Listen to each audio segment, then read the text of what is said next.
saya challenge lah Menteri Keuangan. Ya kan, dulu waktu zaman SBY, Menteri Keuangan Sri Mulyani nerbitin surat hutang bond dengan bunga 2%.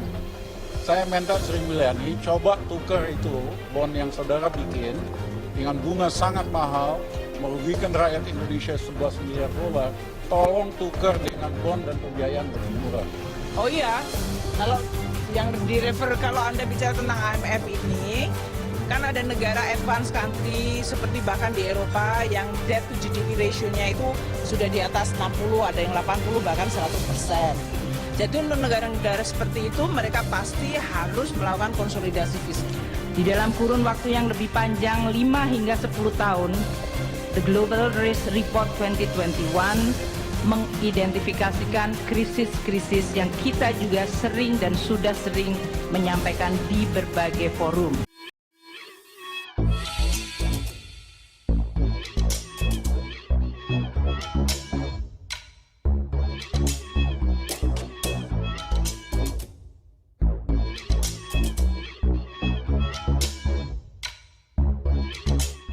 Tonton video ini sampai selesai agar Anda tidak gagal paham.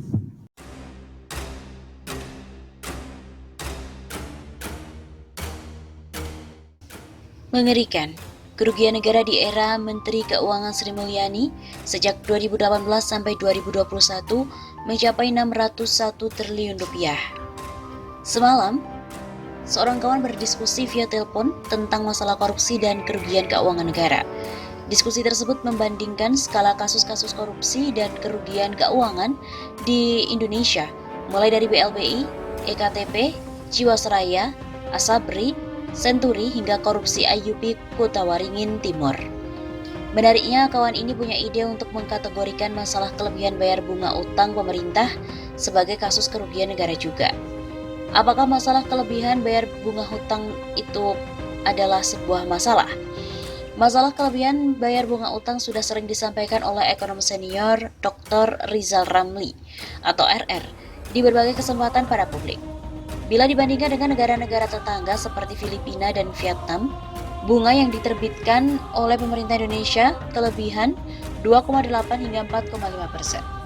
Padahal, dulu ketika era Menteri Keuangan Agus Martowardoyo pada tahun 2010 sampai 2013, yield surat utang sempat turun hingga 0,5 sampai 1% di bawah Filipina dan 2,7 sampai 5,5% di bawah Vietnam. Surat utang Indonesia bunganya lebih murah dari kedua negara tersebut yang ratingnya lebih rendah dari Indonesia.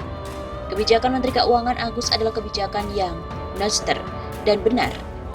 Bunga surat utang Indonesia memang harus lebih murah dari negara yang ratingnya lebih rendah. Di bawah ini adalah perbandingan yield surat utang tenor 10 tahun pemerintah Indonesia dan ketiga negara saat ini di bawah Menteri Keuangan Sri Mulyani. Artinya bunga surat utang pemerintah Indonesia kemahalan, sehingga beban pembayaran bunga utang kita ini meningkat setiap tahunnya. Keseimbangan primer, selisih antara pendapatan negara dan belanja negara tanpa pemasukan dari beban bunga utang, meningkat semenjak 4 tahun terakhir. Dr. Rizal Ramli juga sudah sering memberikan solusi alternatif untuk mengurangi beban bunga surat utang Indonesia yang terlalu mahal ini.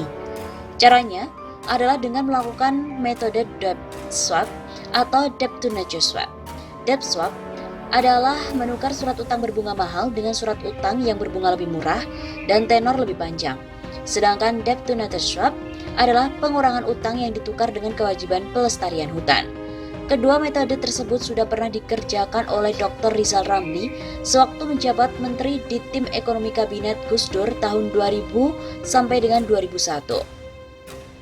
Berdasarkan perhitungan kasar yang dilakukan, beban bunga utang setiap tahun dapat berkurang sampai setengahnya bila dilakukan metode debt swap seperti yang pernah dilakukan oleh Dr. Rizal Ramli. Seandainya Indonesia memiliki Menteri Ekonomi seperti Dr. Rizal Ramli sejak 4 tahun yang lalu dan bukan Sri Mulyani, beban bunga dapat berkurang setidaknya 600 triliun rupiah. Inilah dasarnya kami memandang bahwa apa yang dilakukan pemerintah Indonesia dengan kebijakan bunga tinggi, terutama tim ekonomi di bawah Menteri Keuangan Sri Mulyani, telah menyebabkan kerugian keuangan negara. Dan selama 4 tahun terakhir, pemerintah Indonesia telah kehilangan potensi penghematan sebesar 601 triliun rupiah. Kelebihan bunga utang sebesar 601 triliun rupiah itu, apakah hanya biaya public relation supaya Menteri Keuangan Sri Mulyani dipuji-puji oleh kreditor atau investor? Atau jangan-jangan merupakan hanky-panky dengan investment banks yang dikoordinasikan penerbitan bond super mahal itu? Menurut seorang pejabat di pemerintahan yang tidak mau disebutkan namanya, mungkin sekali ada semacam fee dari kebijakan yang merugikan negara itu. Tapi apapun, hanya BPK dan KPK yang dapat menjawabnya kelak. Perbandingan kerugian negara dari kelebihan bayar bunga utang bila dibandingkan dengan kasus-kasus kerugian negara lainnya dapat dilihat dalam sebuah tabel.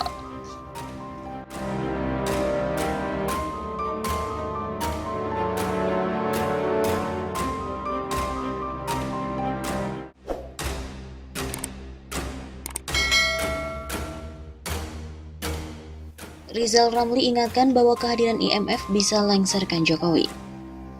Tokoh nasional Rizal Ramli RR mengingatkan pemerintah bahwa kehadiran IMF bisa lengserkan Jokowi. Dengan membujuk Soeharto undang IMF, Wijoyo ceburkan Soeharto ke krisis multidimensi. Apakah sejarah akan berulang dengan SMI minta tolong ke IMF? Dengan menolak resep IMF, Mahathir membuat Malaysia nyaris tidak krisis. Tegas RR, Menko Equine era Presiden Gus Dur.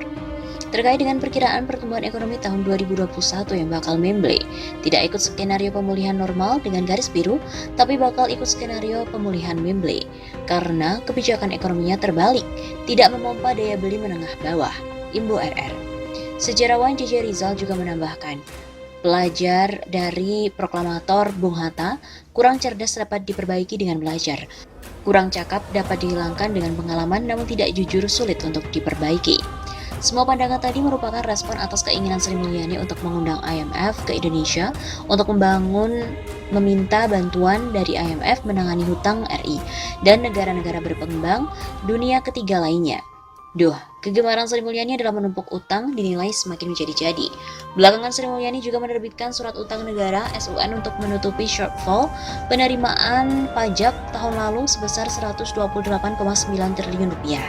Sementara dari target sebesar 1.198,82 triliun rupiah, realisasi penerimaan pajak tahun lalu hanya sebesar 1.069,9 triliun rupiah atau 89,25%. Ini kebijakan utang bisa membuat Mas Jokowi bakalan nyongsep ke bawah, ditarik ke bawah oleh SPG IMF Menko terbalik. Ujar Begawan Ekonomi Rizal Ramli di Jakarta ditulis pada hari Minggu 2 Mei kemarin.